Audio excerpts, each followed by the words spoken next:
आखिर क्या है धूणी?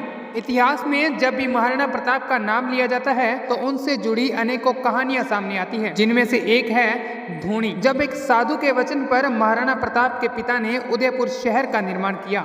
दरअसल बात उस समय की है जब महाराणा प्रताप के पुत्र अमर सिंह का 1559 में जन्म हुआ और चित्तौड़गढ़ के महलों में खुशियों के गीत गाए जा रहे थे। चारों ओर बधाइयों का माहौल था। महाराणा प्रताप के पिता उदय सिंह अपने पौत्र के मुंडन संस्कार पर प्रजा को धन बांट रहे थे। कुछ समय बाद जैसे ही उनका कार्यक्रम समाप्त हुआ तो राणा उदय सिंह जी नागदा नामक गांव के पास भगवान एकलिंग जी के मंदिर में दर्शन करने के लिए गए, जिसके लिए वो फतेह सागर झील के पास बने मोती मगरी महल में रुके। कहा जाता है कि वहीं से महाराणा उदय सिंह जी अरावली की पहाड़ियों पर शिकार खेलने जाते हैं। तभी उन्हें शिकार खेलते समय एक पहाड़ी पर धुआं दिखाई देता है। महाराणा उदय सिंह उस धुएं की ओर चले। दोस्तों, महाराणा उदय सिंह ने जब देखा तो एक साधु धूणी जलाकर के बैठे थे। उन्होंने साधु को प्रणाम किया और पास में बैठ गए। साधु प्रेमगिरी जी महाराज ने राणा के माथे पर चिंता के निशान देके तो पूछा,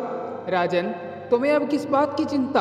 उदय सिंह जी ने बताया कि महात्मा, अकबर का आतंक बढ़ता ही जा रहा है और उन मुगलों के आक्रमण से बचने के लिए मैं चित्तौड़गढ़ को छोड़ एक नई राजधानी बनाना चाहता हूं जो सुरक्षित हो। साधु प्रेमगिरी जी महाराज ने कहा, राणा जी, जहां आप बैठे हो वो स्थान सबसे सुरक्षित है। ये धूणी जहाँ जल रही है वहीं अपनी राजधानी का निर्माण कीजिए। मैं वचन देता हूँ कि आपकी राजधानी पर कभी कोई आक्रमण नहीं होगा। ये पहाड़ी चारों ओर से अरावली की पहाड़ियों से घिरी हुई है, जिन्हें पार करने का कहीं कोई रास्ता नहीं है। पहाड़ों के बीच जंगलों में आपकी राजधानी छुपी रहेगी, जिससे बाहरी आक्रमणकारी कभी आपकी राजधानी पर अधिकार नहीं कर पाएंगे। महाराणा उदय सिंह जी को साधु प्रेमगिरी जी महाराज की ये बात सुनकर यही महल बनाने का विचार किया और साधु को प्रणाम कर वहां से चले गए। चित्तौड़गढ़ में आकर महाराणा उदय सिंह ने अपने मंत्रियों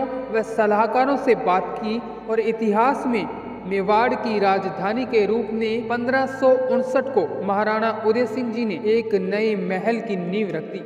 जंगलों के बीच पहाड़ियों से घिरा उस धूणी के स्थान पर एक नया शहर बसाया गया, जिसका नाम महाराणा उदय सिंह के नाम पर उदयपुर पड़ा। लेकिन समय समय पर उस नए महल को अलग अलग राजाओं ने बनाकर बड़ा किया, जिसे आज सिटी पैलेस कहते हैं। सिटी पैलेस में आज वो धूणी वही महल के अंदर मानक चौक के पास बनी है, जिन्हें मेवाड़ के राजा राज तिलक के बाद परंपरागत तरीके से दर्शन करने आते हैं और अपना राज कार्य शुरू करते हैं।